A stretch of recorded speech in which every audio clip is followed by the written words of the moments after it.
So hi, everyone. I'm Jacob Patterson-Stein. I'm a technical manager at Management Systems International, which is a Tetra Tech operating unit. And I'm really honored to be a part of this panel. Really appreciate you taking the time out of your day to join, especially towards the end of the day on a Friday after a 3-day conference. So thanks for being here, and I'm really excited for today's discussion. So this is going to be an open discussion. We don't have any slides. We don't have any presentations. It's going to be a discussion that we also want to make sure that you all feel like you can join in on. So we'll have a few audience prompts. And essentially, the thing that we want to talk about is specific ways to address the nexus of climate change, conflict, and migration. And these are well-known challenges. The challenge of climate change is well-known. Its relationship to migration and conflict is also getting more attention as the world grapples with projections suggesting hundreds of millions of migrants over the coming decades. And these are issues that are so big, it can be overwhelming for those of us actively researching them and implementing policies and programs to address them. I think existential crises tend to lead to existential dread, and it's really hard to put program budgets together when you're filled with existential dread. And yet, these challenges are also hyper-specific to each country, to each region, to even localities within a region. And the gap between the general and the specific, I think, creates a lot of opportunities for people across sectors to discuss ways to address these issues. And so we've got a really exciting panel for you with experts from different disciplines, different worlds almost, different sectors, to talk about how to their own work and find areas of overlap and disagreement, and essentially just, again, find ways that we can address the nexus of climate change, migration, and conflict, where there might be virtuous or vicious cycles, and essentially pitch this to a potential policymaker, someone who has to make a decision to address these challenges. But before we move in to kind of our discussion and how we might pitch to a mayor of a small city in a lower middle income country, I'd like my panelists to go ahead and introduce themselves, and we'll get started. Beza, I'll hand it over to you. Can you hear me and see me okay? Yeah, okay, thanks. Hi, everyone. Good afternoon from Washington, D.C. It's really a privilege to be here. So I'm Beza Tesfaye. I'm the Director for Research and Learning for Mercy Corps. Specifically, I oversee our portfolios of research on migration and climate change. So it's really great to be involved in this conversation. For those of you who are not familiar with Mercy Corps, we're an international development and humanitarian non-governmental organization. We work across humanitarian peace and development programming in over 40 countries, mostly in fragile and conflict-affected settings. So I specifically work on a number of research projects that look at the intersection of climate change, migration, and conflict in places like the Sahel in West Africa, in Central America. And so my perspective is really from the perspective of our research and evidence from the field, and what it tells us about how we should be trying to address the challenges associated with climate change on peace and security, as well as other development outcomes. So great to be here. Thanks. Chrysanthus.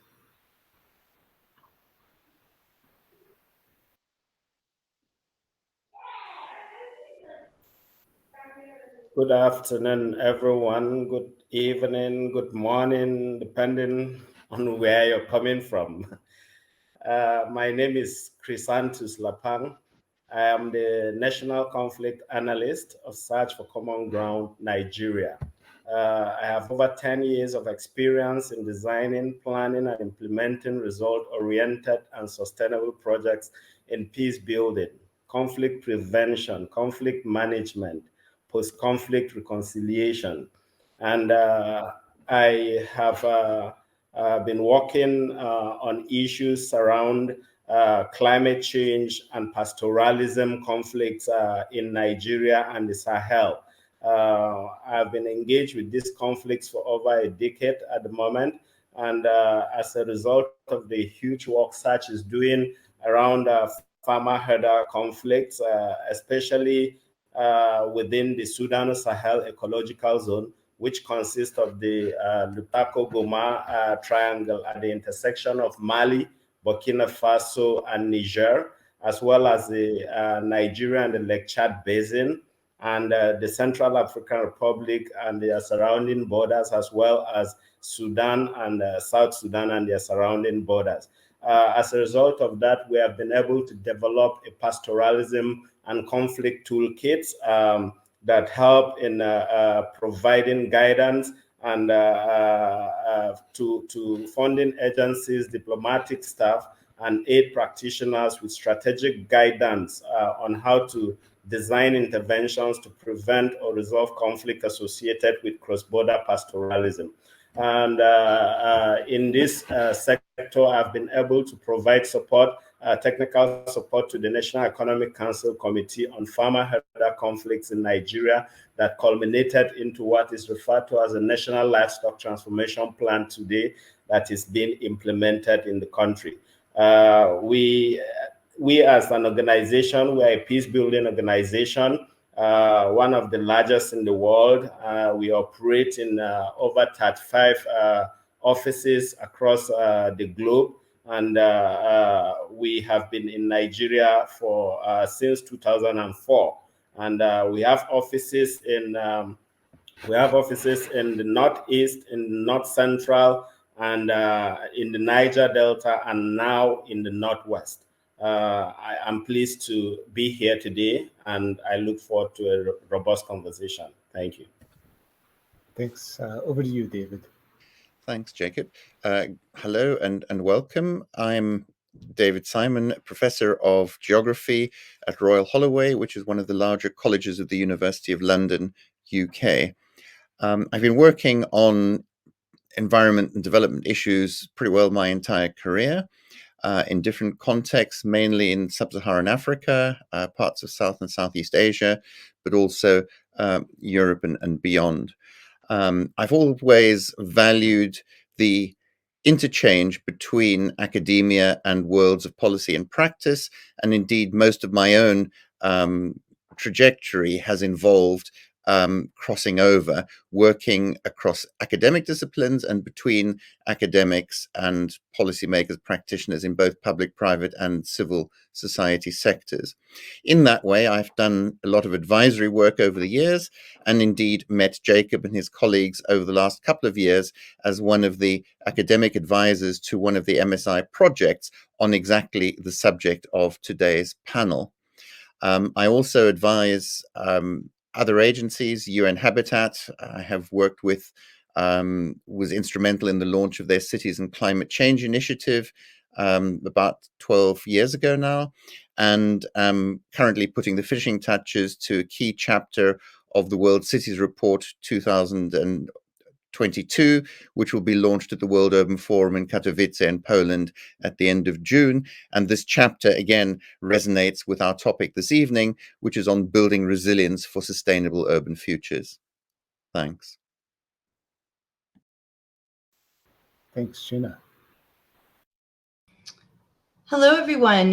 Thank you, Jacob. It's a pleasure to be here with all of you today and this interesting topics covered in this session.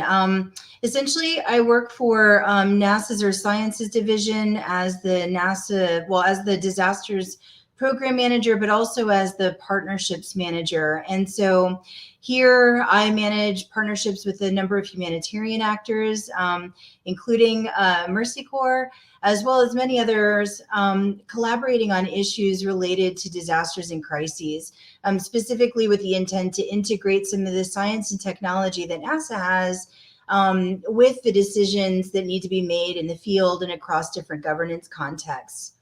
I also sit as a visiting scientist to the Environmental Law Institute, where I support a number of activities on migration and displacement, as well as conflict and peace building.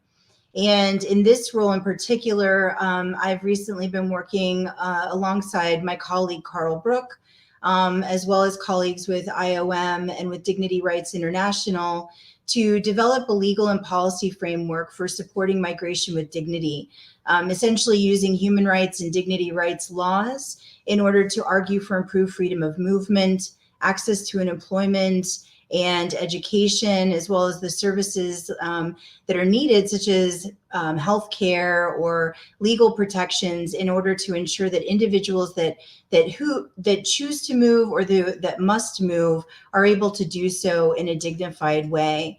And these are all elements that I think are, of course, complementary to today's session, and I look forward to unpacking further. And so, thank you. Thanks. And Wale, who I'll note is staying up quite late on a Friday night to join us. Wale, over to you.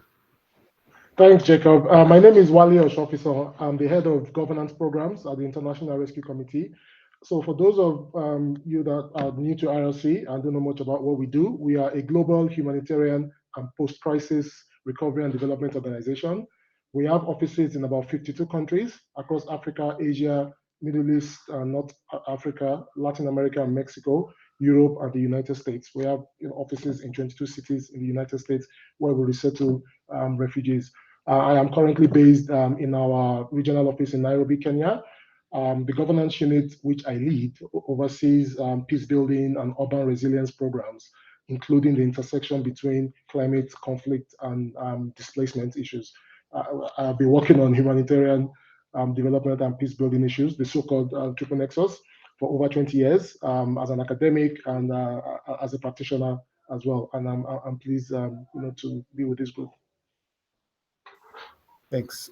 So yeah, we have folks from, as you heard, academia, nonprofit sector, kind of institutional collaboration. And, one of the things that we talked about when we were preparing for this panel was essentially how to make the case for our different experiences and our different perspectives to someone who has to make a decision about how to respond to, say, a climate-driven migration challenge. And so essentially we're going to try to have a little fun with it. And the panels, I'm going to pretend to be essentially a newly re-elected mayor of a major city in a lower middle income country.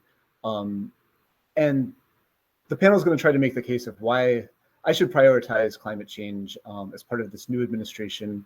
I'm dealing with an influx of people from migrating from a rural area elsewhere in my country. And this is added on to the fact that my country also has experience with conflict and periodic flooding. In addition, I have my own campaign promises around education, housing, job opportunities as the city starts to grow. So I'm going to put on my mayor stash and let the, just kidding, I'm not going to keep that up for the whole time. And I want to hear from the panel about, I'm a mayor, from your experience, how should I balance climate demands with the very real demands that I've promised as part of my campaign to get reelected? What should I do in my first year to prove that I'm addressing issues that everyone recognizes are related to climate change and are wrapped up in ongoing conflict that predates my administration, but I also need to keep the buses running on time. So you all as the experts, what should I do as a mayor? I'm happy to jump in, Mayor Jacob. I think, first, there's little difference between, the climate demand you mentioned and the political demands. I think it's a false choice. It's a false dichotomy. I think both are actually intricately linked and kind of joined by the hip. I mean, climate change is already directly affecting political demands, as we see in the frequency of natural disasters, or, increasing population growth in cities. So, a mayor as yourself or any elected official for that matter must take immediate action to reduce communities that are already facing, things like increasing floods or humanitarian needs in the city. So that's the first thing for me. It's not either, or. Those two are, intricately linked. And the second thing worth saying is that, what we need to do, assuming we're the international community, we're experts in this field, we need to help mayors accept that these trends are not short-term, they are long-term trends. So, if we look at migration specifically, there's a tendency not to accept that the average length of displacement for refugees and IDPs is between 20 years for refugees and 10 years for internally displaced populations. So the short-term nature of many I'll say aid funding opportunities somewhat reinforces a perception that involuntary or forceful migration displacement is a temporary crisis rather than seeing it as a long-term trend in cities receiving migrants. The third thing, in my view, is and probably the most important, is that mayors such as yourself, Mayor Jacob, you need to be supported to make the political case, not just the moral case, to support vulnerable migrants, and the host communities in your cities. I recall there was a former mayor of Kampala, Jennifer Musisi. She wants, advice. She was asked for advice on how reopen cities should deal with migration. And she said to them that, they must accept the facts of life, that first, migrants are not leaving. And second, the longer you don't address the challenge, the worse it will get. I think what she said back in 2016, if we fast forward now to 2022, she was absolutely right. So it's not a problem that will just go away. It's there and we have to tackle it. You have, as a mayor, tackle it head on. So in my view, I don't believe enough has been done in terms of communicating the benefits of migration. I mean, contrary to what many negative stories that we see, in the media, that we often hear about, things like impact of rural urban migration on things like conflict dynamics. Actually, we found in a research that we are conducting within the ILC, it was funded by USIP in Maiduguri and Bukavu. We've not come across any reported cases of violence, in Maiduguri or Bukavu as a result of, the displaced population. And there's a reason for that, which, as we discuss, I'll come back to. I think we can also begin to make that case for migration, for migrants, using market-based approaches and, with private sector engagement, because there's so many benefits that migrants bring to cities. There was a report, just to quote some statistics by the World Economic Forum that showed that, in 2015, that migrants contributed about $6.4 trillion to $6.9 trillion, to global GDP. I mean, that's about 9.5% of the world's GDP. Our research at the ILC as well, focusing on women refugees, also showed that, women refugees could generate up to $1.3 trillion in annual global GDP if they have access to employment and will reduce the earnings between men and women, in the top 30 refugee hosting countries. And, this is also something that we know in the ILC that, businesses owned by refugees are employment creators. So, for example, the University of Oxford Humanitarian Innovation Project found that 21% of refugee-owned businesses in Kampala City employ 2.4 people on average, which is about 40% of Ugandans that they employ. So there's a case that we can make to mayors such as yourself on the benefits of having migrants in your city. And it's not a question of you have demands on provision of public services and you have to deal with migrants. You can actually leverage the presence of migrants in your city. I'll stop there for now. I could go on and on. Yeah, as a mayor, I like that bit about the increase in GDP. Any other thoughts, Shana? Yeah, sure. Maybe just building off of what Wally was saying is that, he is making the case for all of the contributions that focusing on the integration of migrants in these other settings make, but it also requires that you create the right policies and laws that are in place to facilitate these things happening, meaning that a lot of times we're either concerned about building walls or borders, or not making sure that people have access to employment, know how to get jobs in the formal sector, or even how to get the type of education that they need in order to contribute to society. And I guess maybe just sticking with this role of Mayor Jacob, I mean, your role is to build a thriving economy and a thriving society that's focused on people that have like a life of not just like, you know, wealth, but also of dignity and happiness. And I think in order to make that happen, you need to be able to create policies that give people access to the things that they need so that they can contribute directly to, you know, the goal that you have as mayor.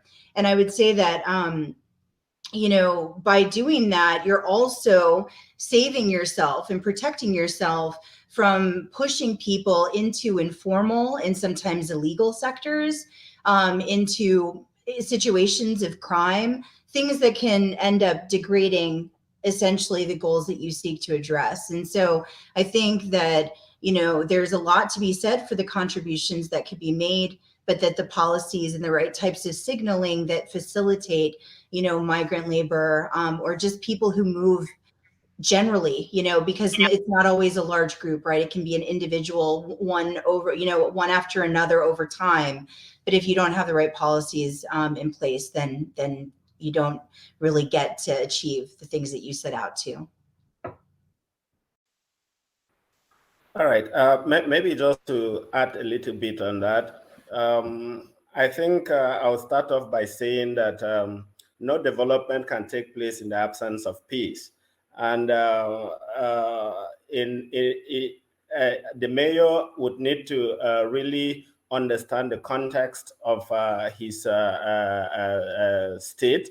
And if he is a mayor of a state like Nigeria, where we are dealing with issues between pastoralists and farmers, it is also very clear to note that climate change has really created a very stiffened situation that threatens the livelihoods of pastoralists, that then forces them from their original homelands to areas where they would be able to get grasses and water for their animals. And in the course of such movements, it creates a lot of tension between them and the host communities and the communities that are on their transit. And of course, that forces them from the northern part of the country and towards the southern part of the country. And on the other hand, you find out that there is a rising sea level within the coastal areas of Nigeria, where the cities of Lagos and Port Harcourt and other coastal states are really having prevalence of flood and flood diseases and so on. So you find out that people are moving largely towards the northern part, and then this pull and push factor from the north and the south now cram up the population in the central part of Nigeria. And that then complicated with the rising population now overstretches existing infrastructures and opportunities that exist within that environment. So that becomes a recipe for violence. Violence in the sense that you find people committing a lot of crimes just to survive, and you find people doing illegal businesses just to find a way of survival. So you must be able to develop a policy that will really take care of this issue in the long run, and not just developing a policy that will address it in the midterm. Because what we see today in Nigeria, for instance, are trying to bring up policies that will address the conflict without looking at what the root causes of those conflicts are. And for instance, you discover that we are having the National Livestock Transformation Plan, for instance, which is an agricultural-based policy that tries to promote ranching of cattle and trying to promote coexistence between the pastoralists and the crop farmers. However, there is no concerted effort made in trying to combat desertification. There is no concerted effort made in order to encourage greenhouse productions in northern part of Nigeria. So I think you need to look beyond the immediate issues. As much as it is important for you to address the issue on the immediate term, it's also very important to address the issues for the long term. Because there's a research that was conducted in 2012 by Center for American Progress. And that research alleges that over 200 villages in northern part of Nigeria has disappeared. And then you would also, it would be interesting for you to note also that with this movement from the south and the north and cramping up in the north central part of Nigeria brings people closer to the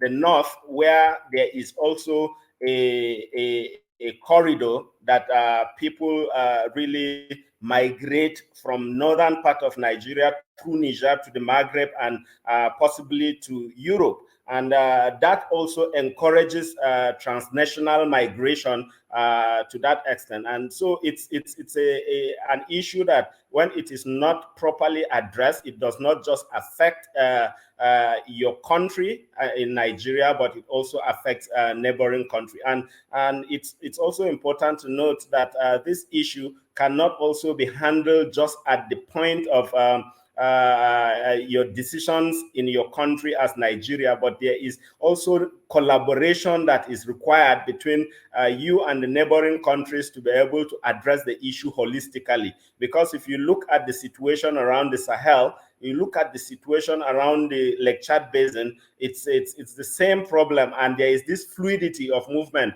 between headers from across all these countries into Nigeria. And then the entire situation is compounded with the current insurgency that is happening in the Lake Chad Basin, as well as around the Liptako Goma. And you would find out that people, out of frustration, in order to save their livelihoods, the headers now run into insurgents. And then sometimes their cattle get rustled by these insurgents. Sometimes they lose their lives, and so on and so forth. So it's important that this issue is looked at holistically, and a policy, national and regional policies are developed to be able to address these issues. I would take a pause here. Thank you. Thanks. I mean, as a mayor, you know, some of what you all are saying resonates, that there are benefits here. I'm not sure long-term thinking really makes sense as an elected official. You know, I have to deal with the next 4 years, but it's good to hear that there might be opportunities to solve certain issues that I'm dealing with as a local leader that are related to climate change, but I can address kind of 2 for 1, as you were saying, Wale, that it's not an either or challenge. And I think, you know, as a mayor, that's great. I guess I'm curious, you know, my city is really special. We're unique. There's no city on planet Earth quite like my city. What do you see as generalizable from your experience, and what is specific when we're talking about these issues of conflict, climate, and migration? You know, what can I take away, and what might generalize? You know, what's specific to your own work, and what might be generalizable to my city that I could learn from? All right, I think I'd like to jump in here. I think on this question about generalizable and specific, it's something I think a lot about as a researcher. And I tend to err on the side of being more specific. You know, I think there's some broad facts that are generalizable, that these trends are unfolding in various parts of the world, that these issues are interconnected: climate change, conflict, and migration. But what I think we learn increasingly when we do research is that they're actually very complex, and the dynamics tend to play out differently in specific contexts, and that I think we need to consider it more from a local level. I think first, it's really important to be specific about what we're actually talking about. These are all three concepts that are really broad, and they can mean different things. So, for example, when we talk about climate change, we sometimes talk about disasters, right? And there is evidence that disasters are increasing in frequency as a result of climate change over time. But then we also talk about more slow onset climate change, which takes effect or materializes over decades, over generations. And these have different impacts on migration and conflict. So again, we need to be specific. I think also on migration, researchers really often distinguish between things like short-term migration, like as was mentioned in the West Africa context, transhumance is a big phenomenon, or seasonal migration, short-term migration. But then there are more long-term manifestations of migration, things like resettlement, protracted displacement, as Wally mentioned. And it's also, of course, important to think about where people are migrating, right? Are they migrating internally, or are they migrating internationally? And these have different policy and legal frameworks and implications. And I think perhaps the most important concept or distinction here is also in terms of agency. Are people migrating voluntarily, or are they being forced? Are they forcibly displaced? Again, all of these things have different implications in terms of how do we respond to them, what types of policies and approaches are necessary. And the same can be said about conflict, many different manifestations of conflict. So I think a really important consideration is that there is a need to spend some time and resources investigating in your city and in each different context, how are these dynamics playing out, and really trying to properly define and diagnose before we get to actually responding. And I think, this is something that all of us collectively in the development community could do better, using data that is available to us, as well as sophisticated and analytical tools. I think Shana and her colleagues at NASA are really knowledgeable and experts at this, but trying to use, again, the data, the tools, the analytical tools that we have to really understand these trends, and then diagnose them and define what actions are needed at a very local level, would be how I see the challenge. Let me follow that, if I may, because I supervised a PhD a few years ago by a Bangladeshi student working in Dhaka, the mega capital city, and trying to understand the differences between migrants from the north of the country into Dhaka, induced by climate change events and extreme events that made their livelihoods unsustainable in their original locations of origin, and other groups of migrants who had migrated for non-climate related reasons, economic migrants, or whatever you might want to call them. And what is really interesting is both that in some cases they settled in different parts of the city, but in other cases they even inhabited the same shanty town, so-called slums, but in different areas within that, linked to existing social connections or kin connections from their home areas, but also where they could actually physically find shelter of some sort, often very basic because of lack of resources. And when the more detailed analysis of these two groups was done in a comparative sense, the climate-induced migrants were always the more vulnerable, living in the most precarious circumstances, scratching around for a day-to-day subsistence in a much more extreme way than other categories of migrants, picking up some of the things that Wale and Chrysanthos have said as well in respect to their particular work experience. So let me then broaden that out and think about the implications in terms of urban planning and the challenges facing Mayor Jacob and his counterparts in other places. Because after all, migrants are only one particular proportion or category of the urban population. As an elected mayor, your responsibility is to all the people living in the area at a point in time, regardless of their origin or their precise circumstances. But you are also facing in your city the challenges, as you've said, of climate change and broader environmental change. So it is imperative to address them, those challenges. You have also to address, as you said, educational and social and health and employment needs. And so the trouble is that if you focus on each of those separately, you land up with an impossible list of trade-offs on a sort of shopping list. The only sensible way of doing this so that you don't die of schizophrenia and you're not torn apart by angry constituents from all over the city for different combinations of reasons, is to think in a more integrated and holistic way. Just the same as in the last couple of years with COVID-19, there's been a big disruption to business as usual, whatever that is, wherever that is. But what it has actually done in a very similar way to climate change and the extreme events of flooding or drought or anything in between is highlighted the inequalities and, if you like, the structural fault lines running through urban areas everywhere. That's true in New York or London just as much as it's true in a lower middle income country or indeed a low income country.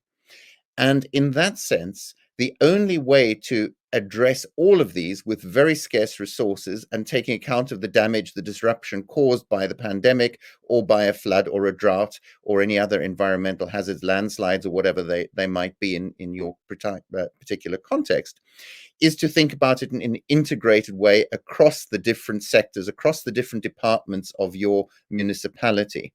And that's where the idea of integrated urban planning comes in, where you get your departmental teams and your heads around the table and you work in a way so that you're not constantly trading off every dollar or pound or euro for climate change action against a dollar or pound or euro for education or health facilities or whatever, because all of those will be wiped out in the most vulnerable areas by climate change. All of the investment in those sectors will be undermined. So the way to do this, and bearing in mind what you said earlier, which is crucially important, that your electoral term of office is, say, 4 years, whether you get re-elected will depend to some extent on how much of these essential needs you can tackle and how many people decide to vote for you again next time. But essentially, climate change, as I said, because it affects all those sectors, because it affects your transport infrastructure, your electricity supply, your waste and sanitation, your primary healthcare centers in different parts of the city, all of them need to be made somehow climate resilient. And part of that can be done by retrofitting, by improving drainage, by improving embankments around critical infrastructure so that it's less vulnerable to floods. But crucially, where you're building new primary healthcare centers or primary schools or paratransit stations or whatever it might be, those need to be designed with climate change in mind in a proactive way, so that you raise the foundations or you increase the drainage capacity of your stormwater drainage around those facilities, or you use building materials that are less vulnerable to more intense rainfall or more extreme heat, or whichever combination of those are occurring. So yes, the capital cost is increased, but it's increased by a whole lot less than the emergency capital cost of having to rebuild them and rehouse people overnight because of the next flood or drought or landslide in that particular area. And in that sense, you're catering not just to migrants, but to the residents as well in the different parts of the city, which also will help to address the often stressful relations, perhaps even conflictual in extreme cases, between migrants and host or resident populations. But you can't do it in all parts of your city to the same extent at the same time. So how do you prioritize investment?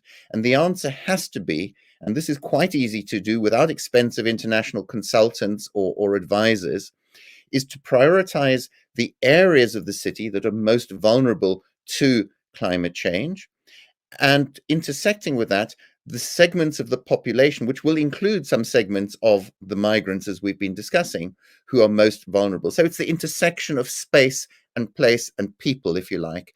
And if you can prioritize the most vulnerable people in the most vulnerable places and work out from there, then you're onto a winner.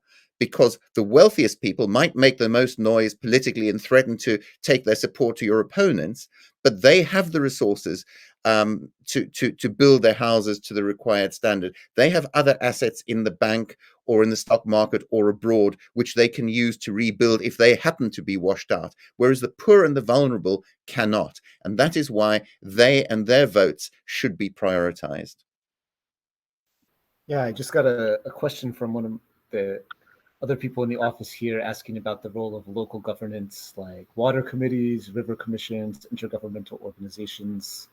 And I think this role of local governance plus the coordination that you were talking about, David, is an interesting point. And I'm curious if any of you, as mayor, can speak to this role of local governance, as well as, experiences you have where coordination within government has worked, or maybe coordination within an organization or across organizations. I'm happy to come in on that question, Mayor Jacob. And the way I'll do this, I want to add, contextual dynamics into this, because I think this is something that's often overlooked. Shana rightly mentioned having the right policies in place.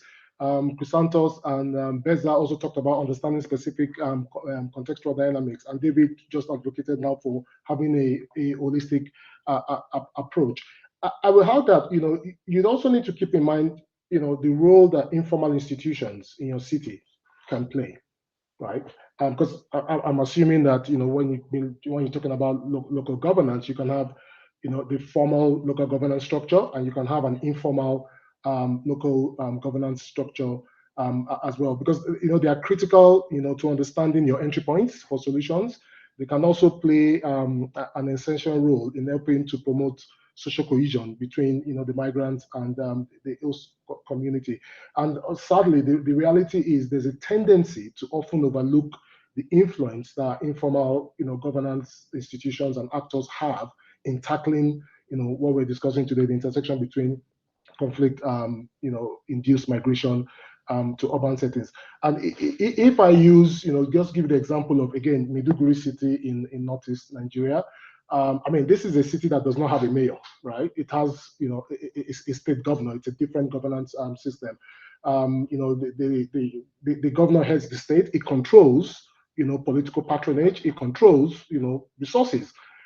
But the role that traditional and customary leaders like the Shehu of Bono, kind of like the king of Bono, the role they play, including what they call the Bulamas. I'm sure that Chrysanthos know about that system. The Bulamas are like the local chiefs in communities.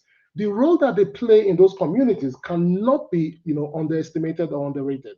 They need to be at the forefront, of driving your agenda as mayor. They need to be your allies. And going back to what David was saying, if you have, the elites that have money, asking you to, not divert funding from, what they've been benefiting from the patronage system, you can actually begin to change, your source of legitimacy and power away from the elites to the people in the communities, to the Bulamas, the informal governance structures. Because, if you go to those communities, and I can assure you as the mayor, if you ask people to jump left and the Bulama says they jump right, right? Because they listen to the Bulama. So those are your allies that I think you really, really need to, work with to push your agenda forward. So again, focusing on, those informal institutions that are not written in any document, but where the actual powers in communities and neighborhoods lie.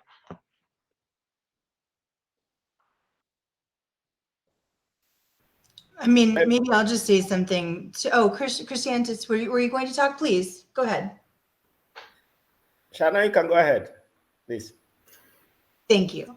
I just responding directly, I think, to the question posed by one of our attendees is that I have a background in multi-level governance of international river basins, and I used to work for the Danube River Basin Commission for a while, which is the most international river basin in the world. And I think when we're talking about, and it actually, I would say, it's a good question because it dovetails to something that Mayor Jacob wanted to ask at some point in time about international agreements, which is that, essentially we've got these laws that are coming out of the UN, UNECE on, international water, management and governance. And then you're often hoping that there are further substantiating activities from a legal and policy standpoint that can then support them, right? Because the more localized you can make each of your policies, the more likely you are to have actual impact where it matters most, meaning that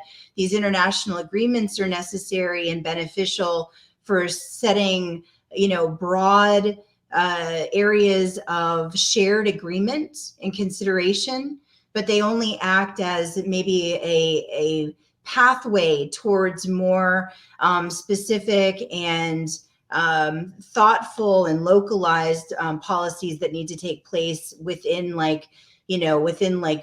local watershed, and then connecting to the organizations that Wale was talking about. So, in the case of like the Danube, you've got the European Union has the Water Framework Directive, a very complex legal framework, for managing water at the lowest level, which is based on the principle of subsidiarity. But the whole goal is that you've got a river basin management group, the ICPDR, but there's also sub-basin activities that are taking place in the TISA and in other, and these things can all be used across any river basin you're talking about. But what's really mattering is how all of these, as we go down from one level to the next, is getting closer and closer to, upholding the spirit of these international or other laws in a way that benefits local communities the most. And so I think, you've got the strength of international agreements to guide you, but what happens at the local level and with local NGOs, nonprofits, and others acting as really those who are going to give you a conservationist or a humanitarian perspective, it requires all of these to come together. And I think it complements somewhat what David was saying when it comes to, really taking a systems approach, a holistic, approach to managing these somewhat complex issues. And so there's a large role to play, I think, for all these agreements, but really what it's doing is paving the way to strengthen what happens on the ground. Thank you. Yeah, so, I'm aware of the time, and I want to ask some of our guests who are waiting outside my mayor's office I have a few questions for them. But before we kind of wrap up this Q&A with the mayor, I was curious, I read the news, I consider myself an informed mayor, but, is there something I'm missing about the narrative around climate, conflict, and migration? I feel like you all have raised a bunch of issues I haven't thought about before as mayor, potential economic opportunities, the opportunity for collaboration using urban planning, as you mentioned, David, long-term effects. What in the way that we talk about this am I missing? How can I, when I show up with a group of smart people like yourselves, what can I say that shows that I understand this issue? What's the research? Where's the research pointing that hasn't quite caught on in the general way that we talk about these issues? What didn't we talk about in our discussion that we should have? Well, I've just put in the chat a reference to a recent article of mine that addresses some of the points that Shana was making in the river basin context, in urban contexts, and particularly where the issues at the watershed level or the river basin level or the functional urban region, which include the surrounding watersheds and so on, involve multiple institutions, either adjacent municipalities or combination of municipalities and peri-urban or rural authorities that have very different powers and responsibilities and political systems very often. And crucially also where you have to work not just in terms of, if you like, horizontal coordination across like-minded or not necessarily like-minded, but similar organizations at the same level of the governance system, but vertically to the regional, the provincial, the state level, and maybe the national level as well. And then, of course, you're facing all the usual challenges as you do within a municipality, but multiplied manyfold, because there are different political parties in control in different authorities. There are different resourcing constraints. There are different proportions of the population who are absolutely or relatively poor, and different proportions of migrants in the way that my colleagues have been discussing. And that multiplies the challenge. But the same principles of integrated planning, of thinking holistically, to avoid fragmenting the efforts, ensuring, to quote the classic example, if you're going to put asphalt on a road, you don't send in the road gang to tar it on Monday and then send the water board to dig it up and lay a new pipe underneath it on Tuesday, who then patch it up. And on Thursday, along come the sewerage team to dig it up and put in a new sewer or repair a hole in the previous one. You start with the one at the deepest level, you work your way up, and the surfacing of the road with asphalt or whatever is the last stage, so that it's actually more sustainable. You're not wasting multiple loads and quite so many person hours of people actually doing the infrastructure work. That's a simplistic example, but it's a really good metaphor for how you do integrated planning across the different municipal departments or sections or divisions or whatever they might be called. And the same principles apply beyond. But then there's another kind of network that we haven't yet mentioned, which you as a mayor, Jacob, will find extremely useful. And that is networks or membership associations of local authorities. And there are at least two that are truly global in that respect, regardless of size of city or position within your urban system. And they are United Cities and Local Government, and ICLEI, which is Local Governments for Sustainability. And they do a lot of very valuable work in networking people, in exchanging information, in providing lessons from elsewhere, and the principles that you can use to adapt them to your unique local circumstances, which you emphasized earlier on. But then there are more selective networks that are specific to particular types of city, or were established by a particular international agency. And the two leading examples are C40, which is climate change leadership. There are now, I think, 96 multi-million cities around the world involved, and their focus is climate change and resilience. And there was also what was the Rockefeller 100 Resilient Cities Initiative, that ended in 2019, and the successor organization is essentially run by the member states, and it's called the Global Resilient Cities Network. But there are others too, like the U20, which is a very recent organization set up among the leading cities in the G20 group of countries. And then there are city and there are continental organizations as well, national organizations of local authorities or municipalities or whatever they're called, all of which today have key roles in raising awareness, in sharing experience and knowledge, sharing good practice, sending people to help and advise their counterparts elsewhere. And those are much more innovative, perhaps, ways and networks and resources that you could tap into in your role as mayor, together with your chief exec. Yeah, maybe just to also add to what David has said, looking at it from the context of Nigeria, for instance, it is important for us to do a massive awareness campaign to communities, because yes, if you want an effective policy or you want an effective proposal, I think it is better it's coming from the grassroots. And if you have adequate consultation and awareness at the grassroots, you're likely to have a very effective policy at the end of the day. But even beyond the policy, how many people in Nigeria today understand that the climate change is a dangerous trend? Because if you go to an average Nigerian farmer who is in the remotest village in Katsina or in Borno State, for instance, his major source of cooking fuel is the firewood.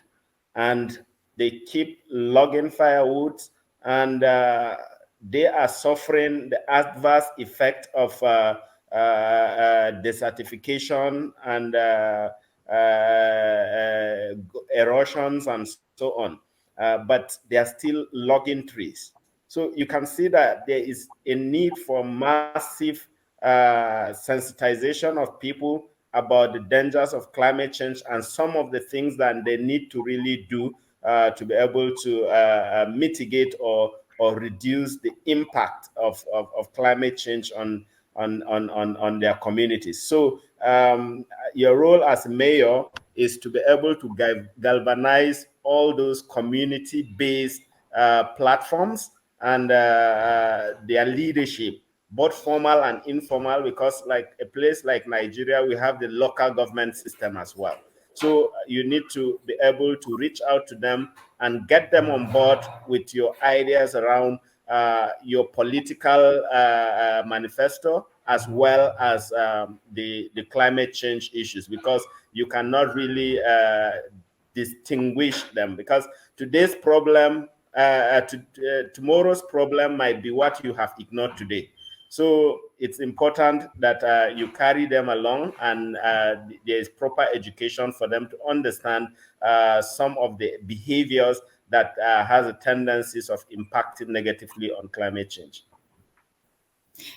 Can I just add two more things on your question, Jacob, about broadly the narrative, especially as it relates to climate change and migration? You know, I think we often overlook first that most of the migration that will result from climate change is going to be internal. At least that's how researchers have looked at it, have predicted, including the recent World Bank foundational report Groundswell, which estimates about 2 million people will be migrating by 2050.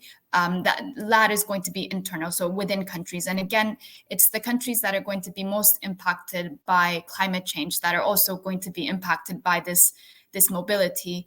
And we're going to see people primarily moving from rural areas to urban areas, but more generally from less habitable areas to areas that are safer and where they are less vulnerable to climate disasters.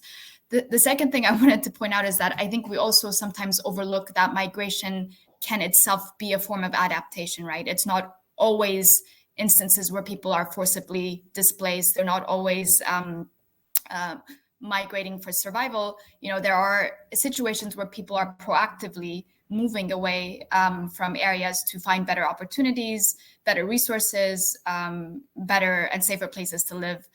And I think the important factor is really, again, going back to the question of agency, how much agency and time to prepare do people have before making these decisions, or are they just moving because they're affected by some kind of adverse event?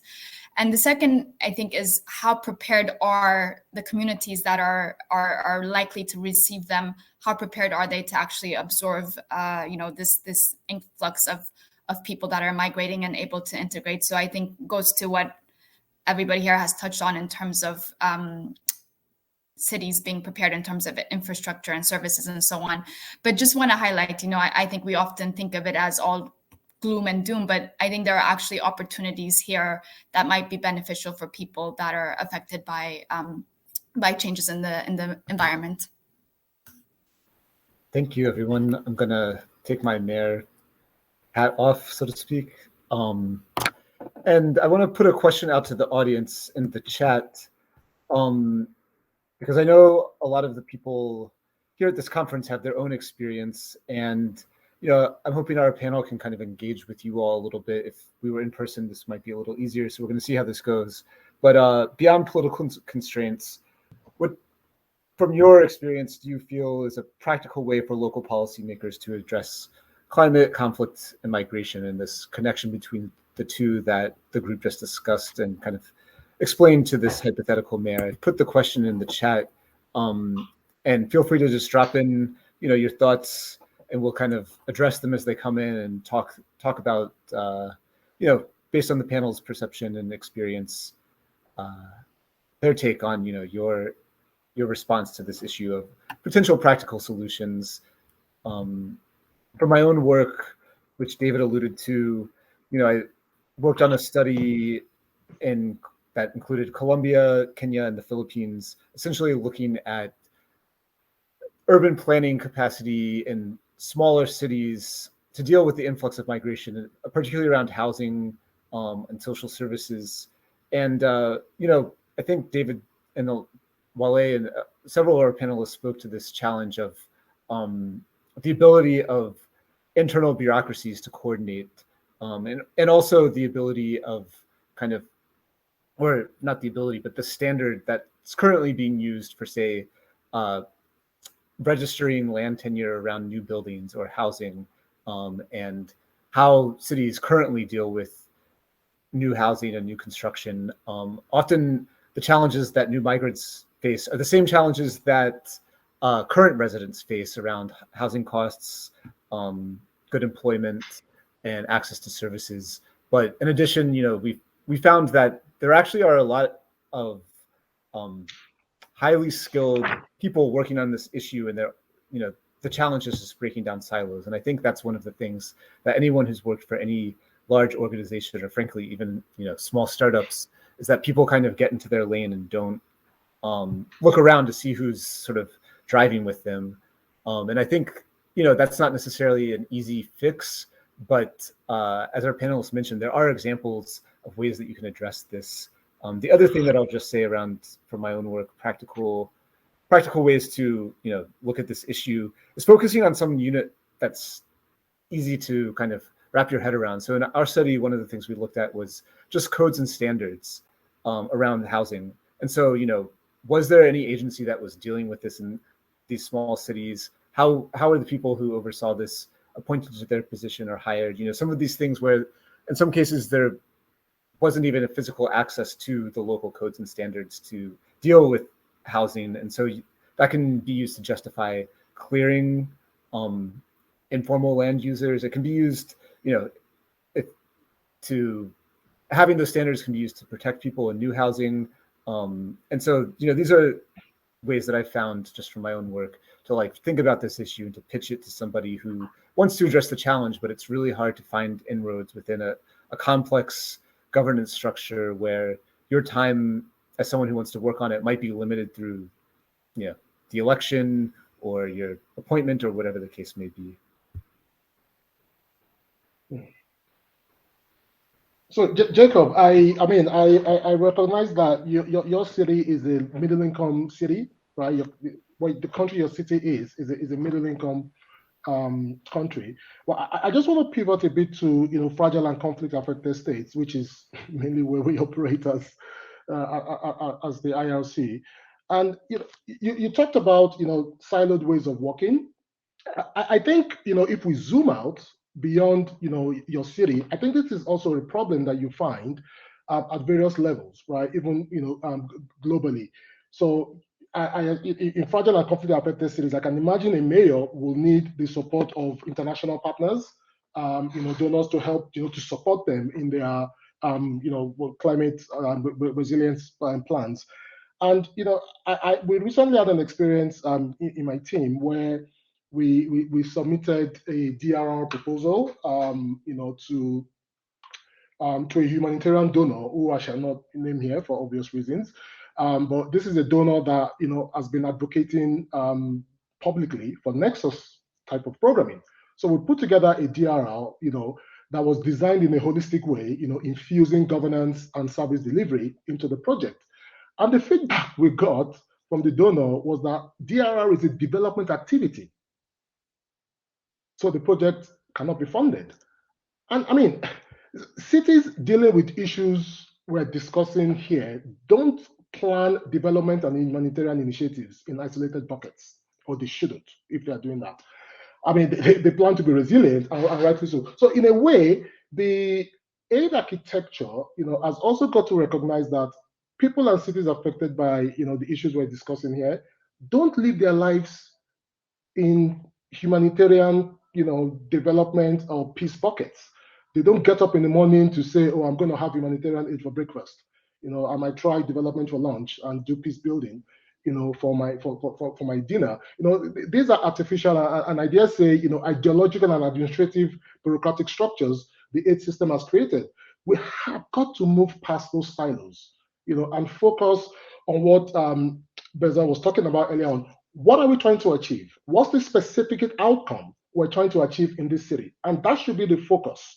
It shouldn't be about whether it's humanitarian development or peace. So this is, something that I'm really passionate about, breaking down those, artificial silos, because the people we serve, the communities we serve, don't live their lives in those silos. Definitely, and that definitely relates to something Beza mentioned earlier, and something that Christy Martins in the chat wrote about: community dialogues for community-led solutions to community-identified challenges. And clearly, that's centering, like you said, Wale, the people who are actually living with the challenges that we're kind of talking about from our approaches today. I don't know if anyone on the panel, Beza, if you want to follow up about your experiences or provide some more detail around that idea, Chrysanthus. All right, just to buttress on what Wale has said, the need to walk across silos is quite very important. And thankfully, the international NGOs in Nigeria today are approaching the situation in the Northwest through the HDP approach, the triple nexus approach. And every intervention needs to go along with the development, humanitarian, and peace building together, and address the issues in the Northwest, because walking across silos actually doesn't really come out well in terms of addressing the issues. But having said that, I also like to say something that Christy has touched on in terms of community dialogues, community-led solutions, and all. We have some platforms in search for common ground. We call them the Community Response Network, the Community Peace Architecture Dialogues, and then at the state level, we have the Peace Architecture Dialogues.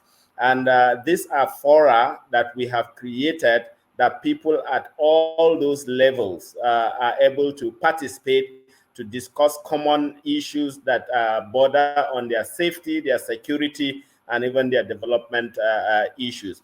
And at the same time, try to find collaborative solutions to the conflict situations that affect them as a people. And beyond that, at the national level, we have also created a platform that seek to address the situation at the national level. We brought together the peace practitioners and academics, scholars, as well as people in government who are either policy implementers or policy makers. Periodically, we have conversations with them. The first platform we had was on farmer-herder conflicts. We call it Forum of Farmer-Herder in Nigeria. And they have churned out a lot of empirical researches and policy briefs that have really better informed the Nigerian government.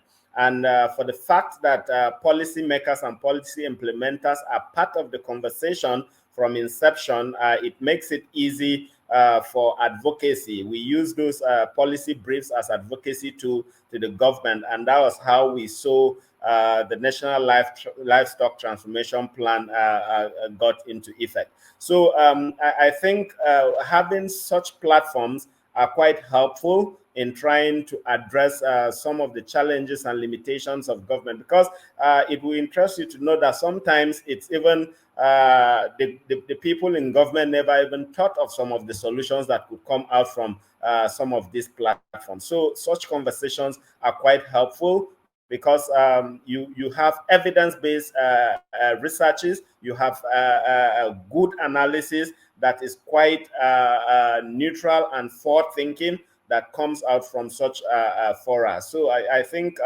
it's quite an interesting one if government and policymakers would begin to look that way in terms of governance structures. Thank you. Yeah, I can also share very quickly an example of one of the projects I was involved in many years ago when I was as an intern in Mercy Corps Ethiopia, where I started off over a decade ago. And Mercy Corps works at all levels, but in many instances to address conflict, we work at the very local level. So this project was working in communities that had been periodically in conflict over land and water resources. And there were different approaches to what we were doing. I mean, one, as mentioned by the member from the audience, was really focused on community dialogue. So bringing communities together to sort of air grievances, discuss, challenges around the management of these really valuable shared resources. Another aspect of it was actually trying to, in a participatory way, map out the available resources, the common resources, and then trying to identify a system for sort of distributing them equitably amongst the members of the community. So it was done in a very technical way. We had land surveyors, GIS experts coming out and looking at the environment and really trying to designate land based on what would be the best appropriate use for it, and then also what would be an equitable way of the community using the resources available.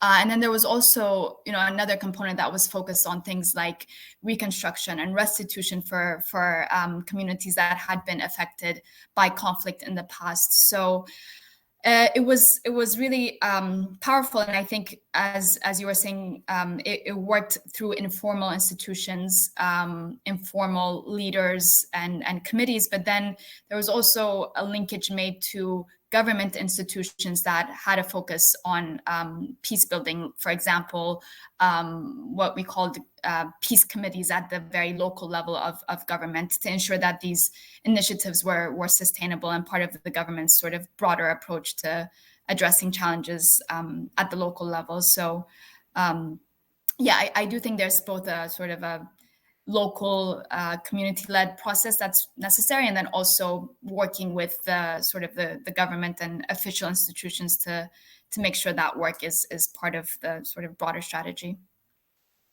Yeah, like approaching the challenge from sort of two angles. That also sounds like really interesting work, Beza. I just want to share a message that was in the chat about, it says, the arrival of migrants or refugees can often lead to localized conflict and discrimination based on their other status or perceived competition for limited jobs or resources. We found some success in Colombia working with local communities to integrate Venezuelan migrants into local economies by emphasizing trust building and community dialogue. So this goes back to kind of what the group was just talking about. This trust building exercise is key for policymakers and local implementers alike. Yeah, I mean, I think, while I mentioned kind of that there's no sort of clear division between humanitarian and disaster and development or peace building. And I think this gets at this idea that trust building cuts across the different sort of groups that are involved in addressing these issues.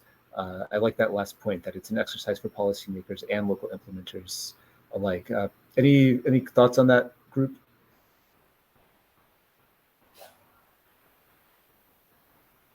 Particularly, I guess, the first point around the challenge of the sense of conflict or competition, but also whether that's real or perceived, but then subsequent discrimination based on this kind of perceived other status. So, Jacob, I think, I mean, this is where local leadership comes in, right? It comes into play, right? And there's a comment here that I was actually responding to, more or less agreeing to. We need to listen to communities. We need to listen to what they're telling us, right? We need to listen, to the local institutions, because sometimes we come with our research, we come with our models, and we try to well, I mean, not everyone does that, but I've seen that happen so many times in my sector, where people try to impose their own understanding of the world to other people. But if the starting point is, how do the people define their own problem themselves? Our role is to help facilitate solutions that they themselves come up with. If we do that, working with the local power structures, the local decision makers, the communities themselves, and making sure that it's inclusive, especially of the marginalized groups, of women as well. Because in many of these places, women, their voices are often not heard. So our role is to facilitate that inclusion. But this has to be driven by them, not by external actors. I have always believed that development is not an externally driven thing. If the internal actors are not interested in it, you can spend your billions, nothing is going to change, right? The people on the ground in those communities have to own it. And they have to, be able to fashion out their own solutions. We can bring in the best available evidence, the best tools, the best technology, but at the end of the day, it has to be localized. It has to be contextualized.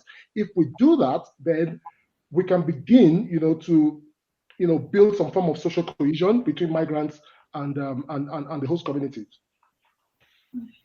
Yeah, I also wanted to try to address this question about some of the concerns of migrants, perceived competition over jobs and economic impacts. I think in my experience, or the research that I've seen, which is context specific, but for example, in the US, when there's been research on labor market effects of migrants, it's really showed that it doesn't like drive down wages, for example, of local earners. And we've done a bit of research on this as well in the context of Jordan, looking at Syrian refugees, the effects of the influx of Syrian refugees in that labor market, and also found similarly it doesn't have a huge impact. I think, again, it's context specific, so I don't want to generalize to Colombia, but I think that is the case because oftentimes migrants, especially refugees, the sectors in which they can work are quite limited, right? Like in some cases, they don't have the ability to have formal employment. When they do, it's very specific to certain, occupations. So that's one reason. I think as well, oftentimes migrants take up roles that are sort of complementary to what local earners might take. So there isn't as much competition as it's perceived. That being said, I think the tensions do exist because there is, whether it's real or perceived, there is concern that this will happen, that this is going to create a threat to our livelihoods or our jobs. And that has to be taken seriously, I think. And that has to be addressed through social cohesion programming or communication campaigns. I'm not sure what exactly is the answer, but I think those concerns do have to be taken seriously. I can follow that if you like. Yeah, go ahead. In different contexts, there are different policies applied to displaced people and refugees, which is implicit in what Beza and other colleagues have just been saying. In some cases, there's a sort of toleration or even assimilation policy where the idea is to integrate them, give them access to accommodation, to job opportunities and so on, and manage the potential tensions with the resident or host community. In the context of climate change, sometimes that can exacerbate problems where there are droughts or floods and trees are being felled for firewood. If land is already scarce, then that adds to pressures. And we've seen that in parts of East Africa at different points in time and in many other zones.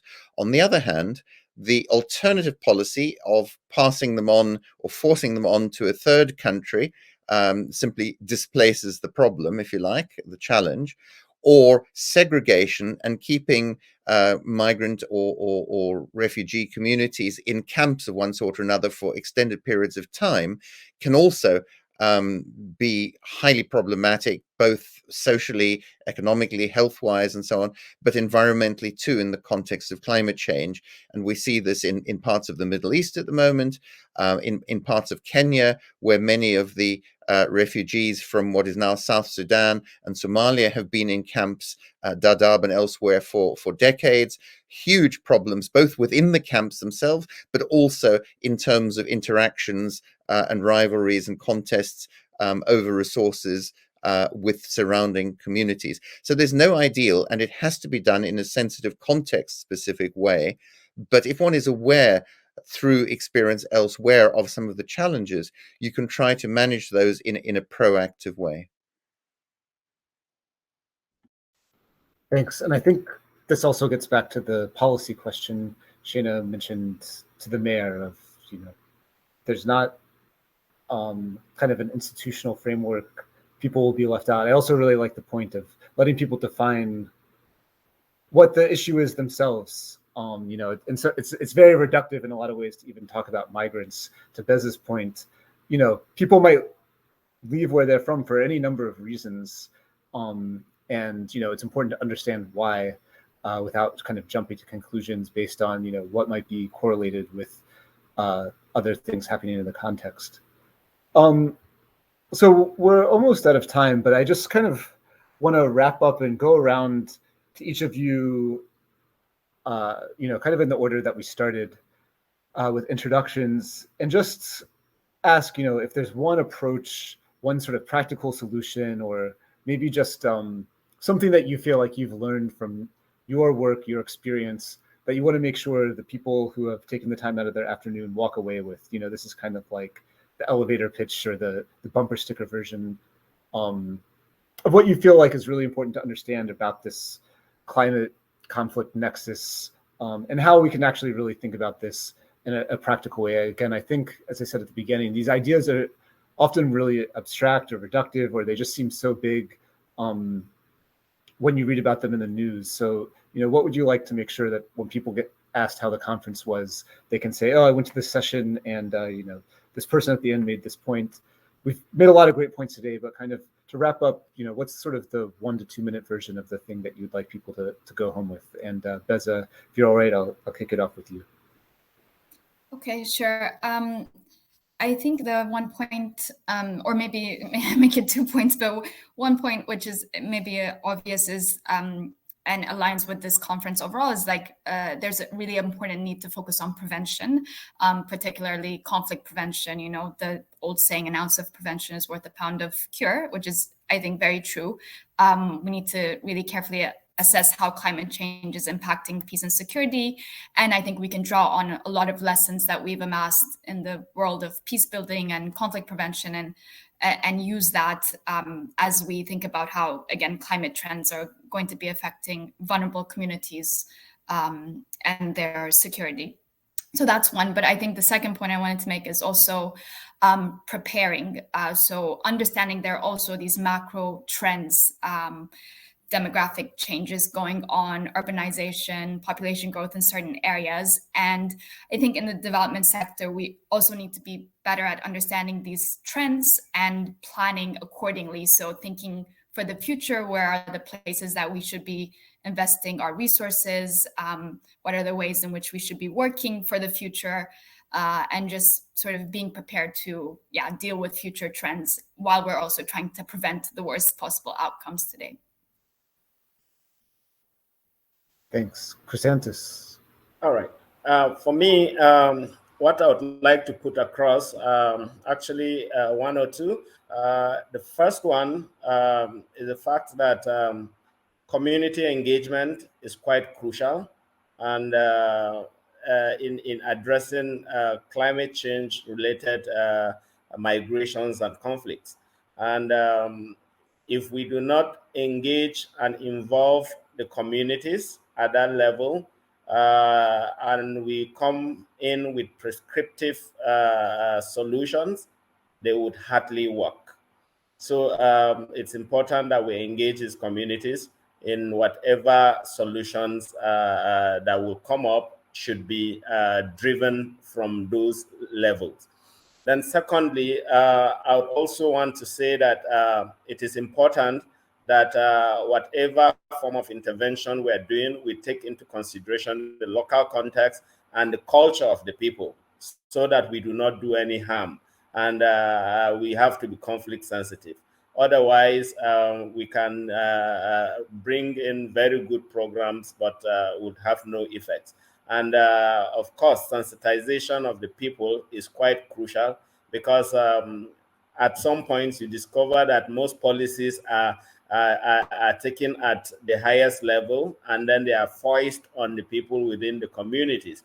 And the communities might not necessarily even understand those things that impact negatively on the climate, on climate and their ecosystem. So I think it's important that those processes are driven from the grassroots. Thank you.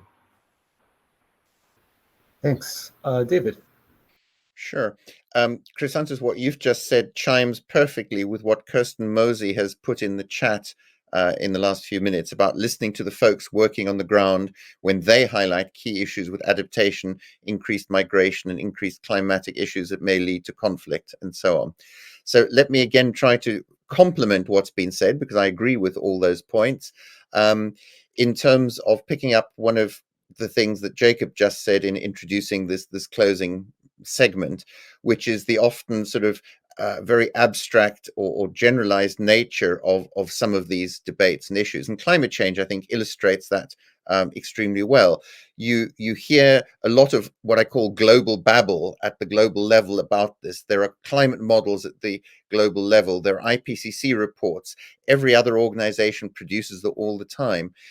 But much less work is done in downscaling this to make it relevant to particular countries or regions or cities or even parts of a city, as we were saying earlier. So that downscaling work, trying to understand what it means for real people on the ground in real places, and bearing in mind that not everybody is involved in consensual and collaborative communities, but there are very real conflicts. And so trying to figure out what the delineations of the sources of those conflicts are and how to manage them is really important, particularly where you have vulnerable groups who are refugees or migrants from climate or environmental change. And then working collaboratively, listening, understanding the perspectives of those different people on the ground, because they experience it day to day. They may not have the scientific toolkit or the intellectual notions or those constructs or know what aid package might best help them. But that's where bringing the different stakeholders together can work. And just as all the organizations represented here work on climate environmental change, many of you don't perhaps know that the ICRC, the International Committee of Red Cross and Red Crescent Society, has a really big, important climatic unit that works specifically on this interface of issues between climate emergencies, displacement, migration, disasters, and rescue in the short term, but also crucially the longer term development work to make communities and their shelters and their infrastructure more resilient to future extreme events. Shana. Thanks, David. I mean, this is a tough act to follow. I think everything is being said. And I don't know that I have much more that's going to be as eloquently put as those who have followed me. But I mean, I think maybe I'll just go back to some of what I said earlier. Just I think a lot of how we approach these things, whether we're talking about, a global community or a national community or a local community, it's still treating people like groups of people without recognizing the individual challenges that each of them face. And this comes out, in either gender related issues or age or disability related types of considerations. And so I think a starting point for a lot of the policies when it comes to how we migrate, how we look at conflict as well, and certainly as we start to improve the way we approach climate change, which may be building off of what David said, I think we tend to treat climate change like this big elephant in the room, but really when you're looking at the data that's coming out, from historical climate models or looking at water availability over 30 years time, you see climate change. You just you didn't sit down and show people all of the times that the different changes that we saw actually could have been addressed by specific types of decisions. And so instead of treating it like a crisis, we're missing all of these opportunities to make, regular and informed decisions along the way. And so, I think there's that component, but then alongside it, we need to realize that, how do we want to be treated when we're put in a position where we have to move, and it's not one of assimilation. It's one of being accommodated to, understanding that we have needs and that those needs are not often met, that we're pushed aside, we're not given access to education or the jobs that we need to contribute effectively, even though we may wish to. And so I think just managing some of these components is something that I would like to have everybody think about when they walk away. Thank you. Thanks a lot. And Wale, why don't you close this out? Sure. I completely agree with what all the other panelists have said, so I'm not going to repeat that, but I want to make a practical suggestion, right? And the suggestion is this, can we, begin to think about how do we, we invite more people with lived experience of these issues to join panels like this so that they can share their real life experiences and ideas of what will work in their own backyard, in their own context. Because they often do have great ideas, but they may not have the power and the resources to make the changes they want to see happen. So how can we bring them into forums like this for them, to share with us, their ideas, what they are going through, and what they think is going to work in their own context. And, we also share, evidence of what's worked elsewhere, examples of learning from other places, so that there's a kind of capacity sharing between, the so-called experts and the people with lived experiences in the community. So let's bring them to panels such as this one. That's a great point to end on. I want to thank everybody for joining us today, for logging in, for taking the time out of your afternoon. I really want to extend a lot of appreciation to our panel. Thank you all for joining, and have a great weekend. And thanks to you, Jacob, for sharing. Thank you all. Thank you, everybody. Bye. Bye. Thank you, everyone.